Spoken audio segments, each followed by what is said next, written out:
میرے رب مجھے ہر اس شخص سے دور رکھ جو میرے لیے دکھ کی وجہ بنے۔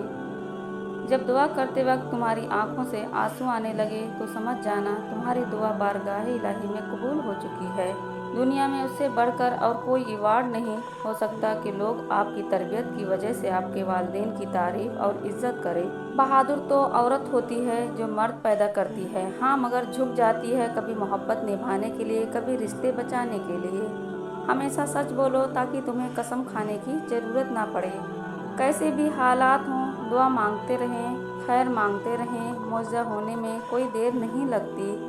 مشکل وقت میں ہمیشہ دعا مانگا کرو، کیونکہ جہاں انسان کا حوصلہ ختم ہوتا ہے وہاں اللہ پاک کی رحمت شروع ہوتی ہے۔ اپنی ناقدری کرنے والوں کو اپنا سایہ بھی میسر نہ ہونے دیں۔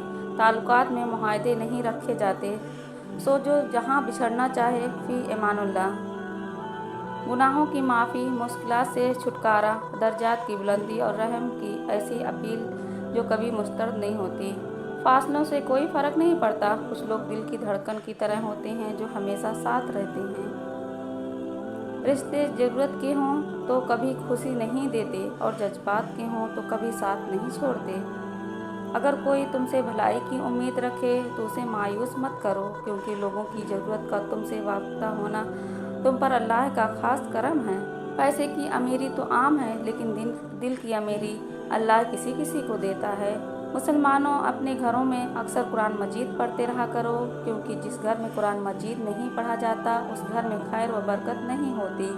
دوست کی مثال ایک کشتی کی طرح ہوتی ہے جو انسان کو ڈبو بھی سکتی ہے اور کنارے تک پہنچا بھی سکتی ہے۔ جس سے محبت کیے جائے اس سے مقابلہ نہیں کیا جاتا۔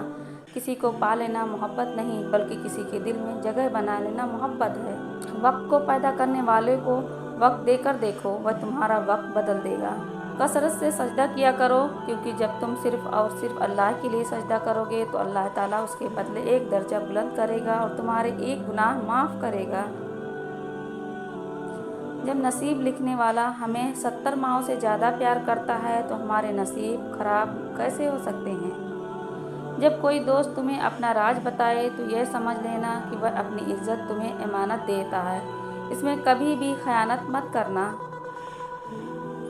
زیتون کا تیل بطور سالن استعمال کرو اور اس کو اپنے سر اور بدن میں لگاؤ، اس لیے کہ یہ مبارک درخت سے نکلتا ہے۔ منافقوں کی زندگی صرف اپنے مفاد کے لیے گرد گھومتی ہے، وہ کسی کے ساتھ بھی حقیقی طور پر مخلص نہیں۔ دنیا میں سب سے مشکل کام اپنی اصلاح کرنا اور سب سے آسان کام دوسروں پر تنقید کرنا ہے۔ قدر کرنا سیکھ لو، نہ ہی زندگی بار بار آتی ہے اور نہ ہی لوگ۔ زندگی میں اگر آپ کے انتہائی عزیز اور قریبی لوگ بھی آپ سے دغا کر جائیں، آپ کے خلاف ہو جائیں، تب بھی اگر آپ صبر سے کام لیں اور اللہ پاک پر کامل بھروسہ رکھیں تو اللہ پاک آپ کو وہ مقام عطا کرے گا کہ زمانہ دیکھتا رہ جائے گا۔ دلوں میں رہنا سیکھیں، گھروں میں تو سب ہی رہتے ہیں۔ کسی کی نرمی کو اس کی کمزوری نہ سمجھو، اگر وہ سر جھکا کر چلتا ہے تو صرف خدا کے خوف سے۔ اللہ تعالیٰ ہر معاملے میں نرمی کرنے والے کو پسند فرماتا ہے۔ امیدیں بیوقوف کا خزانہ ہیں۔ پرسکون زندگی کا نسخہ غصے میں درگزر، مصیبت میں صبر، نعمت پر شکر، پریشانی میں اللہ کا ذکر کریں۔ لوگ ہمیشہ اعلیٰ اخلاق کے حامل نہیں ہوتے، لیکن اعلیٰ اخلاق کے لوگ ہمیشہ خوبصورت ہوتے ہیں۔ کوئی بھی مصیبت اللہ تعالیٰ کی اجازت کے بغیر نہیں پہنچ سکتی۔ پاک ہے وہ رب جو برداشت سے بڑھ کر دکھ نہیں دیتا، مگر جب سکھ دیتا ہے تو انسان کی اوقات سے بڑھ کر دیتا ہے۔ یا تو قبول ہوتی ہے، آخرت کے لیے ذخیرہ کر لی جاتی ہے، یا مصیبت کو ٹال دی جاتی ہے لیکن رد نہیں ہوتی۔